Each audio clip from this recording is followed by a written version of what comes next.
everybody. I'm Natalie DeSouza Ferreira. And I'm Crystal Huft. And we are here to bring you the Digital Marketing Trends Report of 2018. Yay! We're so excited. Yes, we're very excited. We're at Infusionsoft headquarters, and we have a lot to share with you today. Thank you for tuning in to our live show, the very first one of its kind, and we really hope you enjoy it. So let's get to it. The Digital Marketing Trends Report, and the very first trend is that digital marketing success is very difficult to achieve for small business owners. In fact, did you know that 46% of small business owners cannot verify that whether or not their strategies are working? That's actually not that surprising because it is very difficult sometimes for small business owners to apply the right tools and strategies. That's true. And you know what? It's actually 17% of small business owners who can verify that their digital strategies are not working. What do you think about that number? That's tough. What is that, like 1 in 6 businesses? Yes, 1 in 6 businesses know for sure that their strategies are not working. That's funny. But anyway, 38% of them are actually confident that their strategies are working, so that's a higher number, and that's good, but we want to get you to a higher percentage, and that's what we're here for. So, actually, what do you think is included in digital marketing? Digital marketing includes a lot. I mean, that's website, that's going to be social media. It's a lot of things. And analytics. So it's very important to keep your analytic tools up this year. In fact, Sujan Patel, he's a leader in marketing strategy for Salesforce, Intuit, and others. He says the competitive advantage will be utilizing analytics. The primary trend I see for small business owners that want to gain an immediate competitive advantage in 2018, the businesses that use the tools at their disposal to track their leads and customers will make the biggest strides over their competitors. So that's a lot of analytics, it's a lot of tools, and did you hear that? Someone's stopping by. Someone's at the door, and so we want to welcome our very first guest. Come on here, Rachel. Hello. Hey, this is Hi, Rachel Thank Myers. you much She's for coming. basically an SEO expert, and she's here to help us out today. Thanks for having me. Thank you. So Rachel, what can you tell us a little bit about what you do? So I'm the SEO manager at Infusionsoft, and that means I'm responsible for the organic channel, and then I also help with some of the analytics in Google Analytics and our business intelligence solution. Awesome. She helps us a lot with our tracking as well. A lot, and we are here in social, and so she does all kinds of SEO. But what are some common misconceptions? There's a lot. There's the kind of black hat stuff that came up a couple years ago where, you can get to the top of Google in 30 days for $99, and you can't. SEO is a long-term play. There's also a lot of misconceptions, though, that SEO is not for small businesses or for, solopreneurs. It is. They can do it just as easily as we can, For sure. at an enterprise level. So no shortcuts. No shortcuts. No shortcuts, and anybody can play this game. Mm-hmm. Cool. But you can have shortened links. Yes. So how do you optimize SEO on social media? It's just a lot of content sharing. The organic social and the organic SEO worlds play very closely together. Mm-hmm. Google won't come out and say that it's a ranking signal, but what we've seen and kind of what the industry trends are, if something's promoted on social, then all of a sudden it starts to pick up more traffic other places. Yeah. So as long as it's engaging and it's interesting enough to put on social and that people are going to read it there, it's usually a good signal that it's engaging and interesting enough that it's going to pick up some organic traffic out of Google. That's very interesting. So a lot of social. Facebook, what would you suggest? Facebook, Twitter, what makes the most Those are the big impact? players. Instagram, I like it personally, but it's not well optimized for SEO because it's so image forward. Right. With Facebook and Twitter, you can put videos behind it, and you can put more keywords behind it, things like that. You can link out to different things. I know with Instagram, you can't link in the post. So that's harder. But Definitely. with Facebook and Twitter, you can. So I'd say definitely those are the two main platforms. And then B2B, LinkedIn works very, very well. LinkedIn? Mm-hmm. Interesting. That's one I didn't even think about. So what are some of common SEO or keywords that you would use? For here, it's going to be based on our products. So CRM, marketing automation, email automation, and then you add the word small business. So small business CRM, small business marketing automation. And it's just going to be based on everybody's business. So Right. So focus services on your and business. offerings. So based on that, how could a small business who's obviously not probably in our same industry, where can they go to get help with finding what their keywords are? So there's some really good free tools out there. AnswerThePublic.com is one of my absolute favorites. It's free, it's beautiful, the graphics are amazing. You put in your seed keyword and it gives you questions and all of the who, what, when, where, why, how much, and it just keeps going That's based on a awesome. seed keyword. You know, so if you were Interesting. a local chiropractor, just put the word chiropractor in, and it'll come up with all these questions that people are asking about chiropractors. Awesome. So that's a free tool. If you have the money for it, I'd really recommend SEMrush. It's the tool that we use here. It's amazing for competitive intelligence, keyword research. I mean, anything that you'd want it for. It's a really good tool. And then we use here, tracking, and I think in watching where your links are actually moving people. I think that's like one of the most critical things you can do, especially if you're a small business. So I know here we use Google Campaigns. Would you suggest that Google Analytics and Google Campaigns for small businesses? Yes. Okay. And it's really, really important to get your links cleaned up and understand that any link that's coming in from a third party, Google's not going to pick up the tracking information unless you put that campaign link on it. So if you're sending out an email to hundreds of customers and you don't put this campaign link on it, then Google's going to say that it came from direct. They aren't going to say it came from your email. They're not going to say it came from that specific campaign. So it's really important to be doing this because then you can see the ROI based on that campaign, based on that email. Definitely. So when we're looking at that 17% that knows for sure that their strategies for digital marketing aren't working, things like that could really help them understand what would work or if it really isn't working. Okay. And we'll even put a campaign URL and do an A/B test, just based off of that. So one campaign URL will have the letter A and the other will have the letter B. Nice. And we'll see which one gets opened more, which one gets interacted more, and which ones eventually lead to the conversion, the click that we want. Great. And it doesn't take long to do. So I will say that, it's really easy in Google Campaign to build a link, and even easier to go check in Google Analytics if it came through. So it should be something that's actually you can take home and apply to your business today. And if you have any more questions, please make sure you comment, and we can make sure to answer all your questions about SEO, SEM, and analytics. Yep. But we'll have to get them from Rachel. 'Cause Yes. we don't know. Exactly. Happy to help. Thank you so much for coming in today. Thanks for having we me. appreciate it. Thank you. Thank you. Bye. Bye. I'm going to give you a high five. All right. Thanks, Rachel. Thank you, Rachel. So that was really interesting. That was Yeah. fun. Yeah, she's very knowledgeable. Wealth of knowledge. She's one of my favorites. But I would say, did you know that 2018 is the year of social media, according to these trends? According to the trends, well, I'm not surprised because 71% of small businesses actively use social media as part of the digital marketing strategy. And even fewer are using email or video. And as part of their customer acquisition. Yeah. So are you surprised? Yes and no. I mean, I wish more people were using video. But you've recently done a lot with our social and all of that. So Yeah, social media is a very powerful tool if used correctly. I mean, it's a powerful tool in general, but if used correctly, it can really reach as many viewers as, infinite, right? It's social, it's on the web, it's worldwide. So we want to give you a little bit of tips and tricks that we've been using here in Infusionsoft to boost our reach, and organic and paid. What do you Exactly. think are some tips and tricks? Well, I think recently you actually implemented a new content calendar. So why don't you tell them how that can help them and make sure that they're getting their social out? Sure. Popcorn to me. Popcorn. I'll take it back in a minute. Okay, sure. So the first thing you want to do for your business is create a content calendar. A content calendar will help you plan out your week, your 2 week, your month.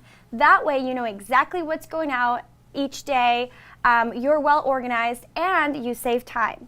Second, you want to make sure you have a variety of content. A content mix is what you called it. Yes. And that is blogs, videos, posts, pictures, contests, anything you can come up with that will go on your social, it's good to have a healthy mix of different things so that people don't think you're just very linear, just, oh, this person is just reposting videos, this reposting pictures. You have variety that people want to tune into and get the value from. Sure, and by implementing a good content mix, you actually have a way to engage with your customers. They're going to engage back, and you can start learning what they want to see more of, what they're actually clicking through if you follow Rachel's tips, and what are they going to share. So by doing all of that, you find out how to speak to your customers, how to make sure that they're getting what they need from you, and hopefully to help them make some buying decisions.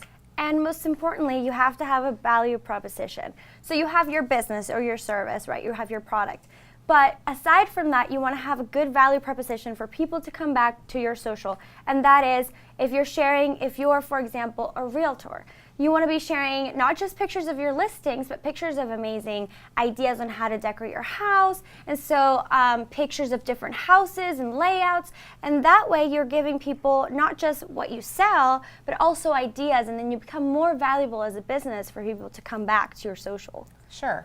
And I also think it's very important, I know we do this monthly, but checking on any algorithm changes on any of your social sites is so critical because you want to keep track of what is the buzz out there. A lot of times Facebook isn't going to share their exact algorithm. So you have to really start looking at what other bloggers are finding or other people that are sharing on social, what they're seeing so that you can react quick enough that you're not losing reach. And I will tell you that Facebook's always going to prioritize anything that they see your audience is finding relevant. So if you're giving your audience what they want, then you're going to get more reach. Exactly. And if we go to our next digital trend is that small business owners planned to increase their spending on social media. Now, obviously, we're not surprised. We've been talking about social. We've been giving you tips and tricks. So the number one tool small business owners plan to increase their spending on is also the thing they use the most to acquire customers, and that is back to social media. So what are the three main social strategies or digital strategies? Drum roll, What are the please. top 3 that people are spending on? Exactly. Got your back, girl. Don't worry. Okay, number 1 is social media.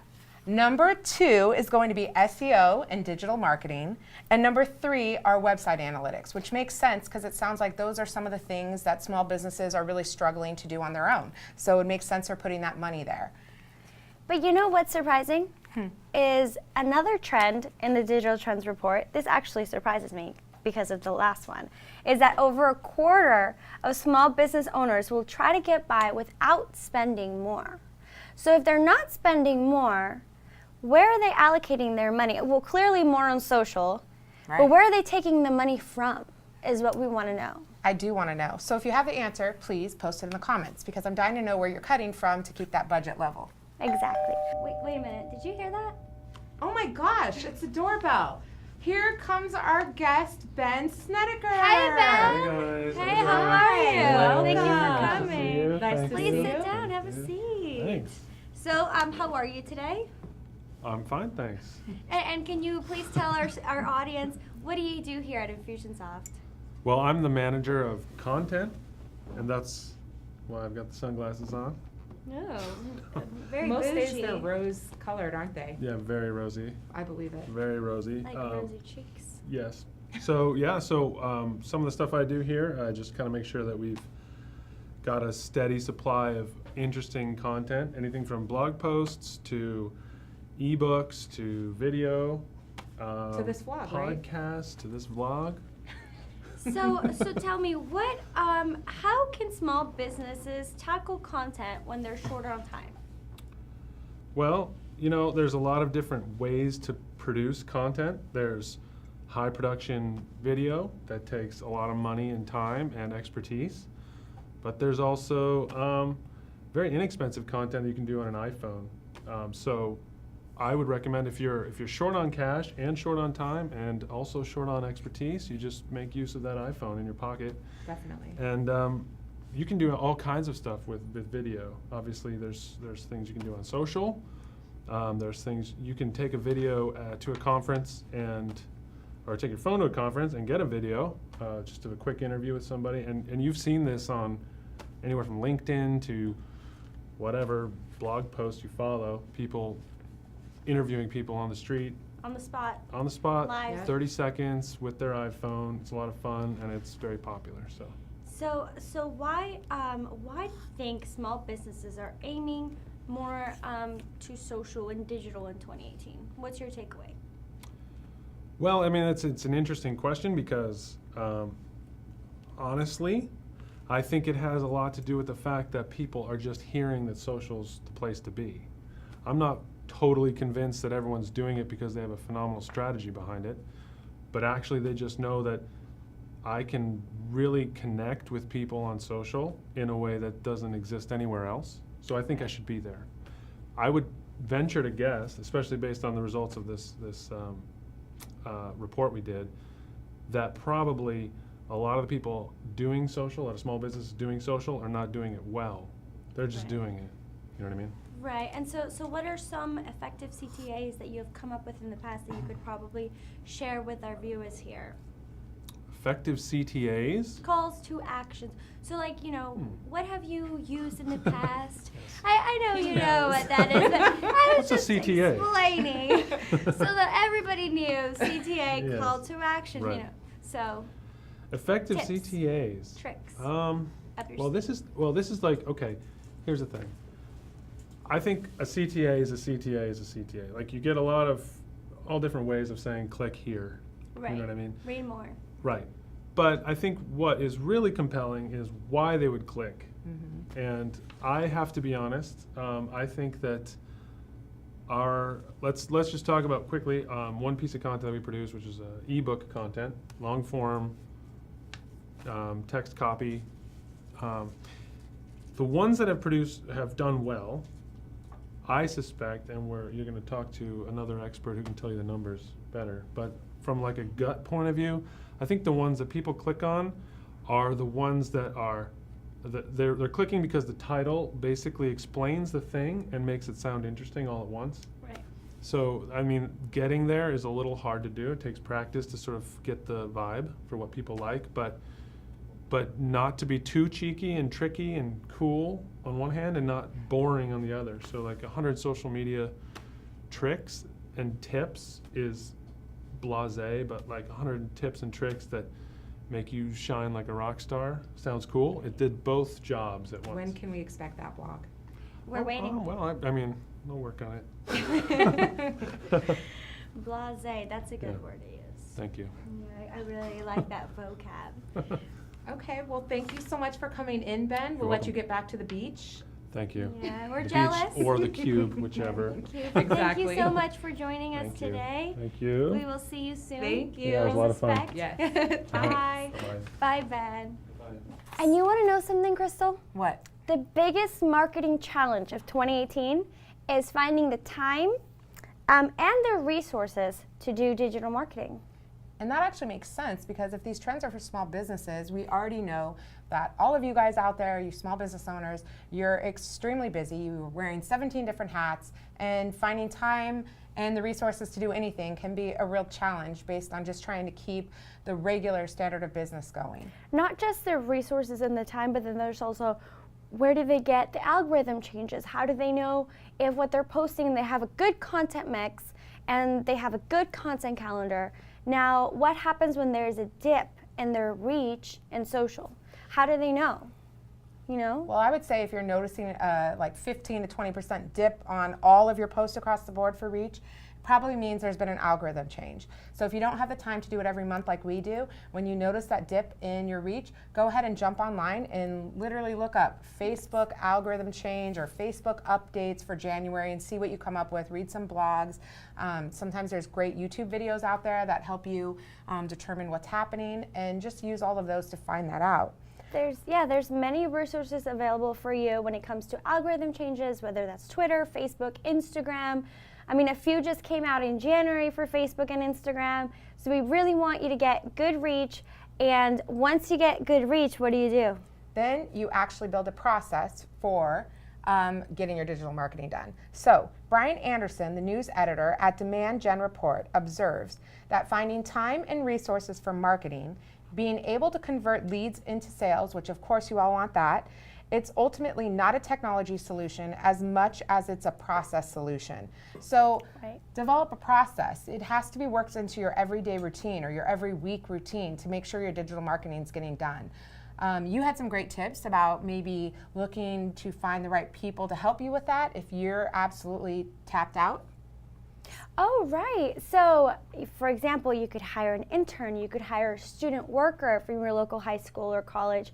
You could also promote an employee that already is excelling in what they do and give them, hey, do you want to run our social? And maybe give them a little bump in their salary or give them, some sort of gift card of some sort. You could also give your social or your digital strategy to your niece or your daughter or your son. I mean, there's this restaurant in San Francisco that I follow because they followed me, and so they know to follow specific keywords, and they followed me, and I found out later that it's ran by the owner's daughter, the social account. So I thought that was really cool because it's a very affordable way Yeah, to definitely. run social media. Another thing that I did want to point out is when should people spend money on a social post? Okay, so this is something I feel very passionately about. I don't like to put money to things until I know they're working. That's like buying a dress that you're like only slightly okay with and hoping that you feel good about it the night you're gonna wear it. So I am definitely not about that life. So I would say wait to see if your posts do well organically. And if they do well organically, then go ahead and put some money to that. And when I'm saying money, I mean work with any budget you have. It could be only putting $5 to a certain post that's performing well. By just putting that $5, it's going to do better than the other posts because it already was doing well organically. So Facebook actually will reward you if you put money or boost a post that's already doing above and beyond. And you definitely want to get rewarded and get those prizes. I mean, who doesn't want to get the prizes at the carnival? I'm always striving for that teddy bear or SpongeBob or whatever they have. I can never get it. I feel like they have those tricks. Well, on Facebook, On if you play by the festivals. rules, you actually will get the prize. Oh, that's good. Yeah. Okay, so playing by the rules, and they are not going to trick you. Nope, they won't. Well, they'll hide it, but they won't trick you. They won't trick. They'll actually have algorithm updates for you to know about it ahead of time. True. So I think that's all the digital marketing Covers it. trends report that we have for today, right? Right. And thank you so much, you guys, and for staying in this live show. We did have some incredible people joining us and Yes. helping us out. So thank you to Ben, And Rachel. and thank And you. we have a whole team of students here from Cronkite. You guys want to jump in? Get over here. So we have some great students. So just like the advice we're giving you, we're following when we need some help. Yes. So thank you to our students from Cronkite for helping us with our UGC and this vlog. And then we have some great producers behind the scenes. So thank you to Ducey, as he's called around these parts. Juicy. And to Terrell, who's running the camera. There you go. Thank you, Terrell. Thank you, guys. And if you want to see the full report and see how it can help your business, then just click the link with this video. Thank you. Thank you. Bye. Bye. Well, that was That's a wrap.